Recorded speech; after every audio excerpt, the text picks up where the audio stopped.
sometimes we're going along, buying craft supplies, making projects, but other times we're like, this is way too much. Maybe you feel a little embarrassed or guilty, like, how did I spend that much? You kind of want to stuff it all in a drawer or basket and close that door. But you never have to feel that way about your supplies. There's a way more useful way to think about it, and it feels so much better. So glad you're here. I'm Carrie at Ink Hill Revival, and I'm all about helping you see what you and your stash can do. Last week got a little intense here. We took a good look at how our thoughts can lead straight to pattern paper hoarding. Because of that video, I think a lot of us realized we've got some scarcity thinking going on in our crafty life and everyday life. You and your stash might have even felt a little judged. But quick recap on scarcity here first. That focus on not enough shows up anywhere and in a lot of ways. It isn't just scarcity of actual things like supplies or that favorite piece of patterned paper you hold on to really tight. It can be scarcity of ability or energy or time.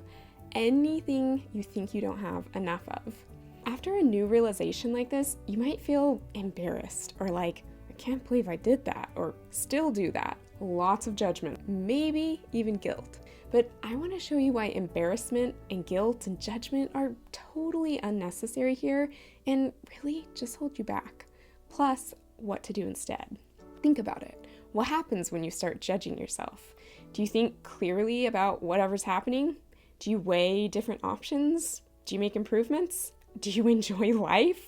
No way! You shut everything about the situation down. Don't even want to look at it. It can feel so embarrassing and even shameful when you think you as a person are wrong. So sometimes we just pretend it never even happened. But if you shut down like this, you miss out on an amazing chance to see what else you could create and do. Full on welcoming a new realization and everything that comes along with it could be pretty amazing. So what's the alternative to judgment then? Curiosity. Oh, look at me. There I go doing that same thing again. Let me really watch myself this time. See what happens. Maybe see why I do it. Now, you know what you can't have at the same time as curiosity? Judgment. I can't believe I do that. I can't believe I bought all those. What is wrong with me? To get out of judgment and into curiosity, you gotta believe something about yourself. You are valuable and whole exactly as you are, right now. And I mean everything about you. You don't need to change a thing to be any more worthy of love. That's when you can get to curiosity. Because no new knowledge or realization can make you wrong as a person. Even if this new realization is totally different than where you're at or how you do things. And even if the world says it's better than where you're at. Nope, you don't need to change even a speck about yourself to be a more worthy creator or person than you already are right now. Sometimes we think that mindset where we love ourselves and accept ourselves as we are is going to keep us exactly where we are. But that's not true. When you love yourself, that's when change can happen if you want. You can take a good look and get curious about how you are doing things right now. How's it compare to this new knowledge? You watch yourself. No judgment. Like getting curious about last week's realization, maybe you do see scarcity showing up. And you know what you do? You let it. It's not wrong. You're not wrong. Instead, it can be kind of fun getting curious and finding it. Like, oh, so that's why I underfill my shaker cards. Explains why I save ridiculously small scraps of paper and the last bit of glue in all these bottles. Because someday I'm going to use that paper or get that glue out. Or, that's why I buy Nuva drops instead of super convenient, pricier enamel dots. Then you get to decide, do you want to stay where you're at or do you want to change?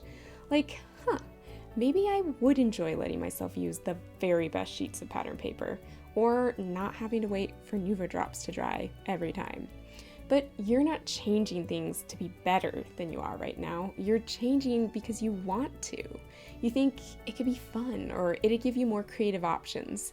You might want to see your savings grow by spending less, or just don't love the way things are going right now. Like having a stash of unused pattern paper. But maybe when you watched yourself curiously, you found, you know what? I do love having my pattern paper stash, and I'm totally okay not using it. Or I love this hobby, and I'm going to buy the supplies I want. Sure, maybe I'll destash and pass some on, or maybe I'll keep it all. Having a pile of unused paper or the amount you spend on craft supplies each month isn't good or bad. It's whatever you choose to think about it. Judgment, embarrassment, guilt, they don't have to play into either scenario. Instead, focus on that self-love and curiosity. You always get to choose what to do with any new knowledge or mind-blowing realizations that come to you. And whether you choose to stay exactly the same or make some changes, none of that makes you any more worthy of a creator or person than you already are right now. It's your choice. You've got this. But sometimes it feels like you work through one issue and then it's just something else in your creative way now. Don't let that keep you from making. I've put together a playlist for you with doable ways to deal with fear, self-doubt, comparison, even out-of-stock products. Check it out right here, and I'll see you there.